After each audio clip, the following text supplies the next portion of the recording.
What have you learned so far in the first two games, having to handle all of the kicking responsibilities?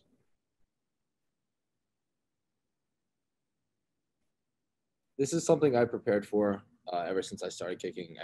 I started my sophomore year, and from the moment I started, I've been doing all three. So it's not really different from what I've done in the past. I like the workload. I think it makes me better. So, yeah. Greg Pickle. Good afternoon, Jordan. How are you? How are you? Well, thank you. Hey, I'm just curious, what have you maybe learned about how you handle that number of reps? So either through practice or on game day or whatever.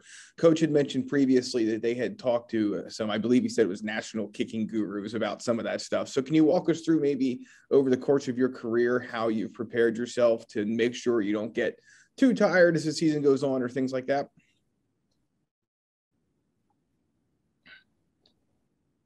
Yeah, one thing I do is in the off season, I take a lot of reps. I take more than you probably should take. I do it to the point where my body hurts pretty bad. And then as I work up to the season, my tolerance for a lot of kicks goes up. So far throughout the season, I've had quite a few kicks, but my body feels great. I take the recovery process really seriously. Every Monday I go in and I do a lot of extra stuff. I get in the tubs twice a day. I do agilities to keep my leg speed, and I do a bunch of other things along those lines. But I feel like the biggest part is just recovering properly, and that's what I've been doing. Luciano, and then back to Tobias Wilborn. Hey, Jordan. Auburn is one of the few teams in the FBS who have blocked a punt, and they have also blocked 2 field goals. What can you tell us about our special teams in general, and does knowing that demand a special preparation leading into the game?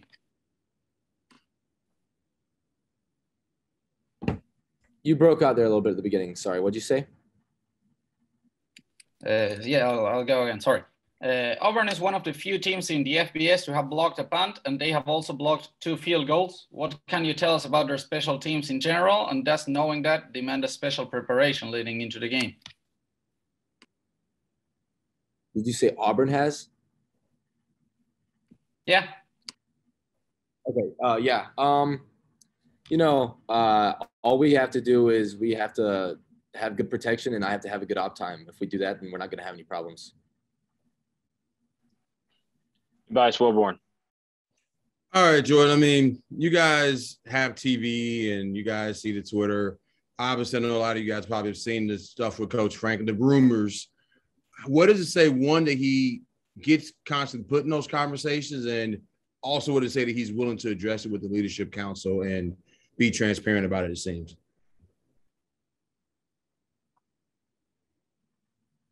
Yeah, you guys keep breaking up, but I think I know what you're saying.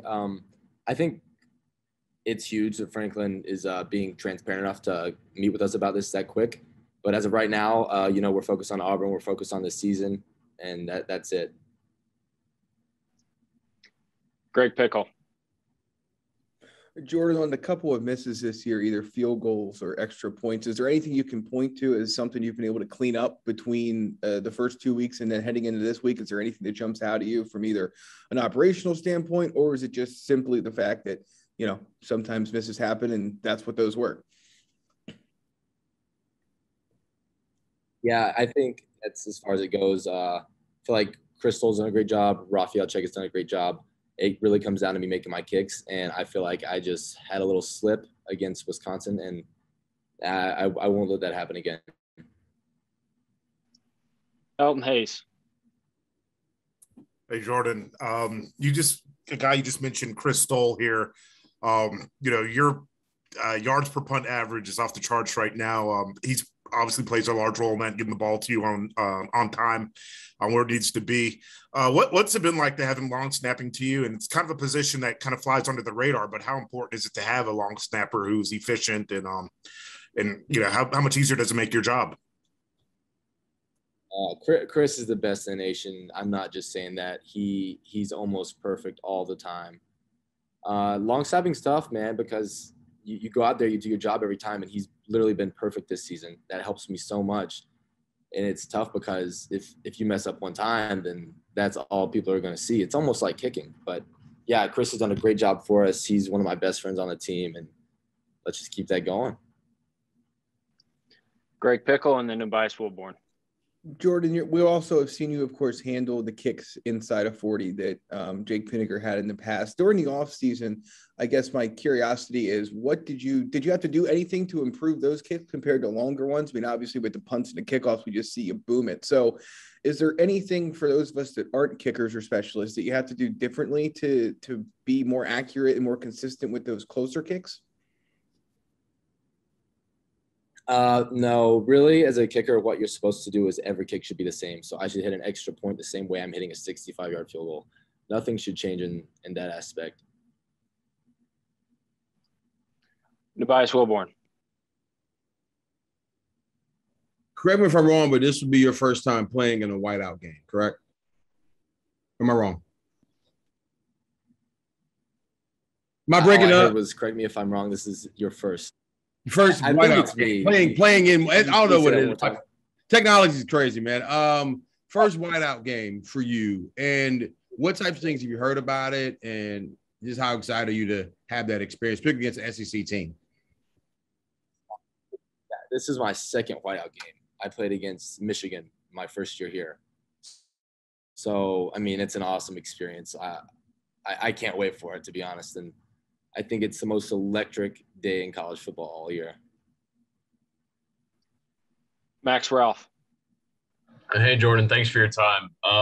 So post-game on Saturday, I asked a few of your teammates about you booming all those kickoffs into the end zone every single time. And I think you saw, they said that you should get your own rule. Do you think you should have your own rule by now?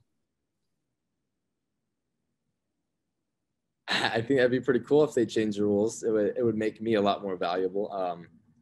And in that case, we just go from the middle of the field and I just try to smack it through every time. I think that'd be a lot of fun. Get some points that way. I think it's interesting and I would love it, but I doubt that's ever going to happen. Elton Hayes. Hey, damn. All right, I have been muted. Hey, Jordan. You guys. Sure, I know you all take everything week to week. No opponent is bigger than the other, but in terms of the SEC coming up here and playing a Big Ten team, and you all, does this have any added significance for you, for the team, and for the conference? I feel like it'd be awesome. SEC coming in here, Big Ten going to beat them. I feel like that's going to be sweet. Auburn's a great football team, but so are we. I can't wait to see what happens. Tyler Donahue. Hey, Jordan, how did Jake handle the decision by the staff? You guys have spent so much time together during recent years, and obviously this wasn't the outcome he was hoping for. Jake's been my biggest supporter. We come in and we watch film together every day. It's just one of those things where charting's during camp, I won the job, and he understands that. And if it was the other way around, then I would support him 100%. I feel like all of our specialists here, we have that respect for each other. Jake is one of my best friends on the team, just like Chris, and there's no bad blood whatsoever. We both love each other, and if anything changes throughout the season, then I'll have his back 100%, just like he has mine now. Okay, everyone, thank you so much. Jordan, thank you so much for your time.